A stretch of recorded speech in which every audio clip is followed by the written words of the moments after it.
안녕하세요. 해준 거 없이 바라기만 하는 시댁 식구들 때문에 골머리를 썩고 있는 30대 여성입니다. 속은 썩어 문드러지는데 어디 얘기할 곳도 마땅치 않고 아무리 꼴보기 싫은 시댁이라지만 결국엔 제 얼굴에 침 뱉기 같아서 말이죠. 그런데 또 그렇다고 혼자만 끙끙 앓자니 너무 속상한 거예요.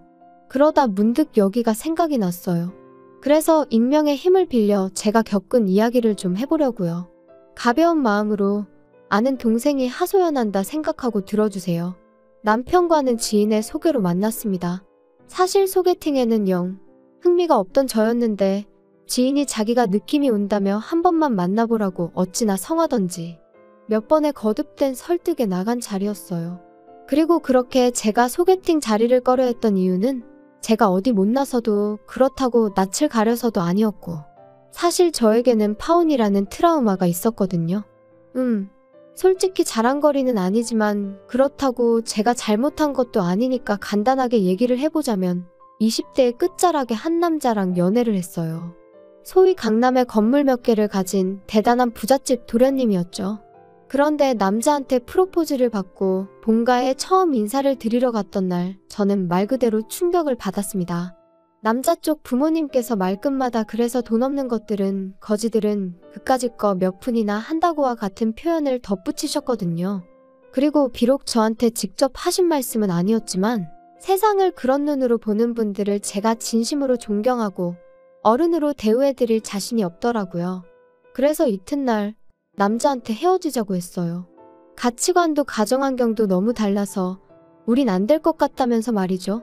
남자는 제 말뜻을 끝까지 이해를 못한 눈치였지만 아무튼 그때 배웠어요.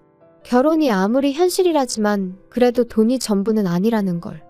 비록 누구 한 사람의 잘못으로 헤어진 건 아니었지만 어쨌든 그렇게 오가던 결혼 이야기가 엎어지고 나니 결혼할 팔자가 아닌가 하는 생각이 들대요.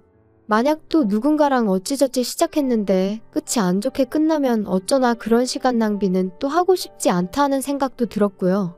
그래서 굳이 소개팅을 해가면서까지 누구를 만나야겠단 마음이 없었던 거예요. 그런데 지인의 설득으로 반쯤 어거지로 나간 자리에서 만난 남편에게는 뭐랄까 첫눈에 반했다고 말하기는 어려운데 왠지 이 사람이랑 결혼하게 될지도 모르겠다는 예감이 딱 오더라고요. 지금도 그 이유가 뭐였을까 생각하면 한마디로 정의하긴 어려운데 서글서글한 인상과 믿음직스러운 말투 때문이었나 싶기도 하고 그리고 역시나 제 예감대로 저희는 연애를 시작한 지 1년 만에 부부의 연을 맺게 되었죠. 친정과 비교하면 시댁의 형편은 한마디로 어려웠어요. 시부모님은 고정 수입이 없으셔서 자식들이 주는 용돈과 연금에 의지해 생활을 이어가고 계셨고 사시는 집이 두 분의 소유라곤 했지만 재산적 가치는 거의 없다고 봐야 할 수준이었으니까요. 하지만 당시에 저에겐 그게 그렇게 문제되는 일은 아니었습니다. 저는 이미 결혼에 있어서 돈이 다가 아니다라는 나름의 신념이 있었으니 남편이 저를 얼마나 위해주는지 그리고 시부모님의 인격이 어떠한지가 유일한 관심사였거든요. 그리고 다행이랄지 남편은 그런 면에 있어서는 정말 제 기준에 딱 들어맞는 사람이었어요. 매사 제 의견을 존중해 주었고 제 일이라면 두 팔 걷고 나서주는 사람이었으니까요. 그런데 문제는 시부모님이셨습니다. 아니 정확히 말하자면 당시에 시부모님과 마주할 기회가 별로 없던 게 문제였지요. 처음 시댁에 인사를 드리러 갔던 날 그리고 상견례 날 정확히 2번이었어요. 그리고 그 2번 다 제 나름대로 두 분을 파악해보려고 했지만 동시에 어쨌든 제 자신도 괜찮은 며느리감인 걸 어필하려고 노력하다 보니 제대로 판단 미스를 해버렸거든요. 친정부모님은 한 번의 파혼을 겪은 딸이 다시 결혼을 하겠다고 나선 것만으로도 무척이나 감격스러워 하셨습니다. 그래서 친정부모님도 저와 마찬가지로 남편 쪽 사정을 크게 문제 삼지 않으셨지요. 물론 저희 쪽에서 3억을 지원하겠다 했을 때 시부모님께서 우리는 2천만 원밖에 못 해준다 하시니 좀 당황해 하셨지만 그래도 뭐 결혼 이야기는 그대로 진행이 되었습니다. 친정에서 해주신 돈에 제가 모아두었던 돈을 더해 집을 구했고 남편이 따로 모아둔 돈 5천으로 결혼 비용과 혼수 등을 부담했지요. 그런데 결혼한 지 1년 만에 알게 된 사실은 황당하기 짝이 없었습니다. 시부모님께서 해주셨다는 2천만 원을 알고 보니 남편이 제 뒤에서 몰래 갚아드리고 있었으니까요. 게다가 설상가상으로 남편이 기껏 한다는 소리가 사실 자기는 결혼할 때 비록 반지하에서 시작하더라도 양쪽 부모님들께 손을 벌리고 싶지는 않았답니다. 그런데 저희 친정부모님이 워낙 완강히 도움을 주시겠다 하시니 자기가 시부모님한테 부탁을 드렸었대요. 아들 체면을 생각해서라도 얼마라도 좀 보태달라면서 말이죠. 그리고 며칠 뒤 시부모님이 2천을 만들어주셔서 정말 감사한 마음이었는데 결혼하고 얼마 지나지 않아 시부모님이 남편을 따로 불러 그 2천만 원을 갚으라고 하시더랍니다. 참고로 남편은 대학교 1학년 때부터 시부모님께 매달 30이고 50이고 보내드렸대요. 군대 갔을 때를 제외하곤 한 번도 빼먹지 않고 말이죠. 그런데 그런 아들이 장가를 가는데 2천이 적다는 건 아닙니다만 그래도 굳이 그 2천까지 갚으라고 하셨다니 정말 듣는 내내 속상했어요. 아무튼 남편 말이 그래도 어쨌든 자기 부모님이니 그런 이야기를 저에게 하기가 참으로 쪽팔리더랍니다. 그래서 어떻게든 자기 선에서 해결을 해보려고 했다는데 그런 남편에게 제가 무슨 말을 해줄 수가 있었겠어요? 그저 안타까운 마음뿐이었지요. 게다가 남편이 그렇게 소가리를 하는 동안 시부모님께선 걸핏하면 없는 형편에도 있는 힘껏 도와주신 거라며 생색을 참으로 많이 내셨거든요. 그래서 조금 의외의 행동을 하신다던가 까놓고 말해서 정말 실망스러운 모습을 보이셨을 때도 어떻게든 좋은 쪽으로 생각하고 존중해드리려고 했는데 더는 그렇게 생각하긴 어렵겠다 싶더라고요. 그런데 문제는 그게 다가 아니었어요. 그러한 속사정을 알게 된 이후로도 남편이 하도 간곡히 부탁하여 시부모님께는 차마 티도 내지 못하는 상황이었는데 그런 와중에 아버님이 연락을 해오셨습니다. 다가오는 주말에 집에 한번 오라고 할 이야기가 있다 하시면서요. 그래서 며칠 뒤 약속한 시간에 맞춰 시댁에 도착하니 집으로 오라 하셨을 땐 언제고 어느새 외출 준비를 끝내신 채로 저희를 기다리고 계시대요. 그리고는 한우가 드시고 싶다며 집 근처에 생긴 고깃집으로 가자고 하셨지요.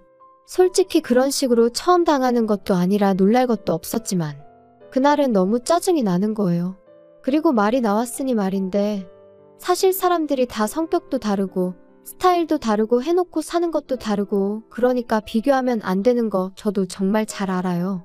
하지만 친정부모님은 저희 부부를 만나면 뭐라도 하나 더 해주고 싶어 하시고 도와주고 싶어 하셨던 반면 시부모님은 어째서인지 하나라도 더 받아내려 하시고 가져가려 하시는 게 막말로 제가 무슨 성인군자도 아니고 그날만큼은 정말이지 적당히 하시라고 소리라도 지르고 싶더라니까요.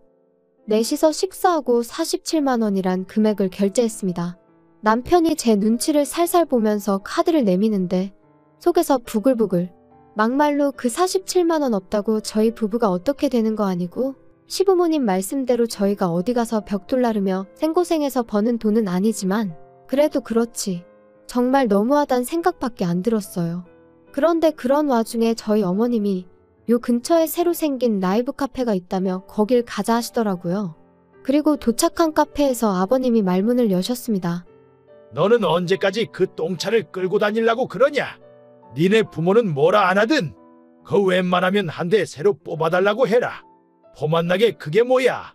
폼내고 다닐 일이 없어서 괜찮아요. 행색이 초라하면 사람들이 깔봐. 그래서 나도 차 샀다. 네? 아버님이 차를 사셨다고요? 갑자기 무슨 차를 사셨다는 거예요? 나도 죽기 전에 좋은 차 한번 타보고 싶어서 샀다. 그래서 요새 뭐 쟤 어쩌고 하는 차 계약했지. 너네 결혼할 때 보니까 네 애비도 그 차더만. 네? 그 차를 사셨다고요? 그 차 비싼데. 비싸긴 뭐 얼마나 비싸다고. 아무튼 내가 그래서 너네 오라고 한 거다. 그거 차 사는데 너들이 좀 보태줘야겠어. 한 방에 달라는 거 아니고 다달이 100만 원씩만 보내면 되니까. 그게 무슨 말씀이세요? 저희가 그럴 돈이 어딨다고. 아무튼 안 돼요. 못 보내드려요. 그리고 아버님, 차라는 게 사면 유지비도 얼마나 많이 드는지 아세요? 두 분 연세랑 차를 생각하면 보험료도 비쌀 게 분명하고요. 아버님 그거 다 부담하실 수 있으세요? 너 지금 나 능력 없다고 나는 그런 차를 탈 주제가 안 된다 그 소리가 하고 싶은 거냐? 갑작스러운 아버님의 요구에 정말 망치로 한 대 맞은 듯 했어요. 그런데 옆에 계시던 어머님도 그런 아버님을 말리시기는커녕 하신다는 말씀이 네 시아버지가 얼마 전에 동창회를 갔다 오셨는데 세상에 자기 차 없는 사람이 네 시아버지밖에 없다더라. 거기다 거기 온 인간들이 원래 다 네 시아버지한테 콩고물이라도 얻어먹을까 하고 빌빌거리던 인간들이었단 말이야. 그런데 지금 지들이 돈 좀 더 만진다고 어지간히 거들먹거리나 봐. 네 시아버지가 얼마나 속이 상했을지 상상이 가니? 너 네 아버지가 그런 일을 당했다고 생각하면 가만히 있을 수 있겠어? 아니 그래도 어머님, 저희가 돈이 어딨어서 매달 100만 원씩 보내드려요? 그리고 자기야, 가만히 있어. 저희가 지난 1년을 꼬박 아껴서 모은 돈이 2천이에요. 그나마도 장인 장모님이 많이 도와주셔서 그만큼 모은 거고요. 그런데 지금 저희한테 매달 돈을 달라고 하시면 진짜 아들 입장은 이만큼도 생각 안 하세요? 제발 적당히 좀 하세요. 평소답지 않게 남편이 화를 내자 아버님 어머님 두 분 다 꽤나 놀라신 듯 더는 말씀을 안 하셨어요. 그리고는 저는 남편이 잡아끄는 손에 이끌려 카페에서 나왔죠. 집으로 돌아오는 내내 남편은 아무 말도 없었고 저도 그런 남편에게 차마 무슨 말을 해야 할지 모르겠더라고요. 그래서 남편이 먼저 무슨 말이라도 해주길 바라며 말을 아꼈습니다. 하지만 며칠이 지나도록 남편은 아무런 말도 하지 않았고 저도 더는 신경 쓰지 말아야겠다 했어요. 그런데 또다시 어머님이 연락을 해오셔서는 아가, 언제 시간 되니? 한번 내려와야겠다. 무슨 일 있으세요? 어쩌면 좋겠냐? 네 시아버지가 아주 병이 나서 들어누우셨다. 죽기 전에 좋은 차 한번 타보겠다는데 어떻게 자식 새끼들이 다 나 몰라라 하냐면서 이렇게 살아서 뭐 하냐고 아주 난리도 아니야. 덕분에 나까지 피가 마른다. 그러지 말고 어떻게 좀 안 되겠니? 계약금도 걸고 왔대. 네? 아, 일단 제가 그이랑 한번 이야기는 해볼게요. 그리고 제가 이런 이야기를 꺼내니 남편이 저더러 신경 쓰지 말라면서 자기가 내려갔다 오겠다고 했어요. 그래서 저도 더는 너무 골치도 아프고 신경 쓰고 싶지 않아서 그렇게 하라고 했고요. 그런데 얼마 후 그렇게 본가에 다녀온 남편이 하는 말이 계약금이 문제가 아니랍니다. 그 차 계약을 받은 사람이 아버님 친구 아들이라며 쪽팔려서 죽어도 계약 파기는 못 하신다 그러시더래요. 그거 차도 못 사서 계약 파기를 했냐 그런 소리가 나올 게 뻔한데 어떻게 계약을 파기하냐고. 죽어도 그 차를 타야겠다셨다나요? 그러면서 남편이 진짜 미치겠다, 환장하겠다 그러더니 100은 무리고 한 달에 50씩이라도 보내드릴까? 그러는 거예요. 뭐? 그건 아니지. 나 정말 이런 말까진 안 하려고 했는데 3억을 해주신 우리 친정에도 한 푼도 안 드리고 있는 마당에 시댁에는 지금 그 2천 때문에 돈 드리는 것도 있는데 거기다 추가로 50을 더 드리자고? 그러면 나도 친정에 똑같이 챙겨드릴 수밖에 없어. 그리고 이런 말도 정말 안 하고 싶었는데 당신도 알다시피 차가 그냥 굴러가? 보험료에 유지비에 그런 건 아버님이 감당하실 수 있으셔? 눈앞이 깜깜하다는 게 이런 건가 싶다. 나 만약에라도 당신이 나 몰래 차 사드리고 그러면 이혼도 생각 안 할 수가 없어. 정말 미안해. 내가 생각이 짧았어. 하도 앓는 소리를 하시니까 나도 순간 그냥 얼마라도 해드리고 말까 그런 생각까지 하게 된 것 같네. 무슨 소린지 알았으니까 이혼 같은 소리는 하지 마. 그리고 결국 아버님은 계약을 파기하셨어요. 저희한테 도저히 씨도 안 먹히니까 신우한테 이야기를 하셨나 본데 신우가 아주 길길이 날뛴 모양이더라고요. 자기한테 해준 게 뭐가 있어서 그런 걸 바라냐면서 아버님더러 양심이 있냐 없냐 그런 소리까지 했다나 봐요. 그리고 아버님은 아버님대로 그런 신우한테 EX 저X 해가며 쌍욕을 하셨고, 하지만 어쨌든 뭐 결국 차를 사준다는 자식이 없으니 별 수 있으셨겠어요? 계약 해지했다. 속이 시원하냐고 전화로 어찌나 고함을 치시던지. 그런데 끝난 줄 알았던 아버님의 억지는 거기서 끝이 아니었습니다. 그 일이 있고 반년이 흘러 지난 가을이었어요. 친정부모님 댁이 누수 문제로 리모델링에 들어가게 되면서 저희 집에 며칠 와 계시게 되셨거든요. 그런데 그렇게 와 계신 지 3일째 되던 날 아버님이 연락도 없이 저희 집에 오셨습니다. 다들 놀랐죠. 제가 무슨 일로 오셨냐니까 아버님 말씀이 뭐 그냥 오다 가다 들리셨다는데 오다 가다 들릴 거리도 아니고 아무튼 말이 안 되는 상황이었어요. 하지만 일단 오셨으니 들어오시라 했습니다. 그리고 그렇게 같이 점심을 먹게 되었는데 솔직히 얼마나 편한 사이라고 화기애애한 이야기가 오갔겠어요. 그냥 간단히 서로 안부 묻고 하시는 일은 잘 되시냐 그런 이야기 좀 오가고 식사를 마치고 차랑 과일을 내가려는데 아버님께서 갑자기 볼 일이 생각나셨다며 자리에서 일어나셨습니다. 그래서 배웅을 해드리려니 한사코 나오지 말라며 극구 저를 말리시더라고요. 그래서 그냥 집안에서 배웅했어요. 그리고 아버님이 떠나시고 얼마 지나지 않아 친정아버지께서도 근처에서 지인분과 약속이 있으시다며 자리에서 일어나시더라고요. 그런데 아니, 암만 찾아도 차키가 없어졌다고 그러시는 거예요. 어머니랑 저는 잘 좀 찾아보시라고, 집안에 있던 차키가 어디 갔겠냐고. 그리고 그때부터 온 집안을 샅샅이 뒤졌는데 정말 차키의 발이라도 달렸는지 도무지 못 찾겠더군요. 그래서 혹시 주차하고 차 주변에 흘린 거 아니냐 해서 집 밖으로 나왔는데, 아니, 아파트 단지를 몇 바퀴를 돌아도 아버지 차가 안 보이는 게 미치고 팔짝 뛴다는 게 이런 건가 싶은 거예요. 그래서 결국 일단 신고부터 하자 해서 경찰서에 차 도난 신고를 했습니다. 그리고 바로 다음 날이었어요. 친정부모님과 아침 식사를 마치고 어디 모시고 바람이나 쐬고 올까 하는 와중에 모르는 번호로 연락이 와서 받으니 경찰이었습니다. 저희 아버지 차를 찾았다면서 일단 경찰서로 오라고 하더라고요. 그리고 그렇게 찾은 경찰서에는 다름 아닌 시아버지께서 초조한 얼굴을 하고 계셨지요. 아버님이 여기 왜 계세요? 아니, 이게 다 무슨 일이에요? 아버지 설마 장인어른 차를 가져가신 거예요? 아는 분이세요? 이분이 어제 도난 신고된 김영수 씨 차량으로 과속하다 경찰에 잡혔습니다. 네? 아버님, 도대체 왜 그러셨어요? 아버지, 사돈 차를 보고 나니까 그냥 갑자기 성질도 나고, 이게 다 니들이 차를 안 사줘서 그런 거 아니냐? 에이씨, 재수가 없으려니까. 어르신, 말씀을 그렇게 하시면 안 되죠. 지금 이거 범죄예요. 범죄. 친정부모님은 그런 아버님의 뻔뻔한 태도에 혀를 내두르셨지만 그렇다고 사돈을 상대로 뭘 어쩌겠냐 하시며 그렇게 일단 저희 아버님은 풀려나셨어요. 그런데 끝까지 말이라도 한마디 미안하다 사과를 안 하시더라고요. 계속해서 차를 안 사줘서 당신이 그런 거라는 둥, 저희 때문에 개망신을 당했다는 둥. 정말이지 남편을 생각해서라도 어떻게든 좋게 넘어가려고 했는데 도무지 답이 안 나온다 싶대요.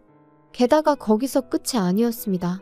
아버님께서는 당신 아들, 그러니까 저희 남편이 저희 친정부모님께 용서를 구하는 게 마음에 안 드셨는지 대뜸 소리를 꽥 지르셨거든요. 남자가 돼가지고 왜 자꾸 아쉬운 소리를 하냐면서요. 야 임마, 너는 내가 뭘 그렇게 잘못했다고 거기다 대고 빌빌거렸었냐? 내가 막말로 사람을 쳤어 뭘 어쨌어? 그까짓 거 차 좀 끌고 갔다고 뭔 일을 이렇게 키우는지. 야 며느라, 내가 이런 말까진 안 하려고 했는데 나라고 할 말이 없어서 가만히 있는 게 아니야. 너는 우리한테는 말도 안 하고 그렇게 친정부모를 며칠이나 와 있게 하고 말이지. 너 우리한테는 한 번이라도 와서 주무시고 가라고 한 적 있냐? 차도 그래. 막말로 네 애비가 차 사달라고 했으면 안 된다고 했겠어? 너 시부모가 돈 없다고 무시하고 그러면 안 되는 거야. 아버님, 지금 그게 하실 말씀이세요? 엄연히 아버님이 실수하신 거잖아요. 그런데 왜 자꾸 남 탓을 하시는 거예요? 너 지금 나 가르치냐? 아이고 잘났다 그래. 다른 집은 며느리들이 아버님 하면서 아양도 떨고 잘 봐달라고 용돈도 주고 한다던데 나는 복도 지지리도 없지. 아버님 그런 말씀 마세요. 저야말로 그렇게 치면 정말 시댁복 없거든요? 저는 어디 가서 아버님 얘기 하지도 못해요. 쪽팔려서. 세상에 사돈 차를 훔쳐가는 사람이 어딨어요? 자기야 그만해. 상대하지 마. 뭐 이 자식아 상대하지 마. 너는 아들이 돼서 그게 애비한테 할 소리냐? 아버지면 아버지답게 행동하세요. 저 진짜 지금 이 사람 볼 낯도 없고 장인 장모님한테도 쪽팔려 미치겠으니까요. 그리고 아버지 당분간은 연락하지 마세요. 그냥 저 어디 멀리 미국 같은 데 가 있다 생각하시고 좀 시간을 갖는 게 좋겠네요. 그리고 그렇게 저희는 그날 이후로 아버님 어머님과 거리를 두고 지내기로 했습니다. 좀 과한가 싶었는데 남편이 고집을 부려서 핸드폰 번호도 싹 다 바꿨고 집도 이사했어요. 다만 혹시나 모를 상황에 대비해 신우에게 제 연락처만 알려줬네요. 참고로 신우는 저희 입장도 시부모님 입장도 어느 정도는 이해하면서 동시에 기약 없이 자기만 자식 노릇을 하게 되는 건 아닌지 아는 그런 걱정을 하는 티가 나더라고요. 그래도 뭐 어쩌겠어요. 그간 저희는 나름대로 할 만큼 했다고 생각했고 신우도 그건 부정하지 못할 사실이었으니까요. 그러니 저희한테 대놓고 싫은 소리는 못하는 눈치더라고요. 솔직히 처음엔 그래도 시부모님인데 이렇게까지 하는 게 옳은 걸까 하는 생각도 아닌 게 아니라 몇 번이나 들긴 했어요. 하지만 4달째로 접어드는 지금은 그러길 잘했다 싶은 게 제 심정입니다. 시부모님과의 교류가 사라지니 남편과 불편할 일도 없고 돈도 잘 모이고 있거든요.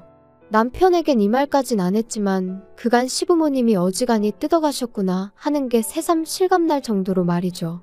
그래서 솔직히 마음 한켠에는 그래도 어쨌든 남편에겐 세상에 하나뿐인 부모님인데 교류하며 살라고 설득이라도 해야 하는 거 아닐까 하는 생각이 있었는데 그러지 않으려고요.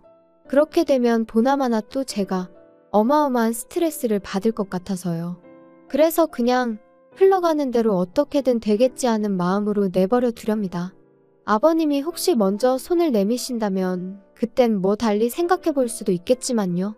아무튼 가족이라고 무조건 다 이해하고 품어주고 그럴 필요는 없다.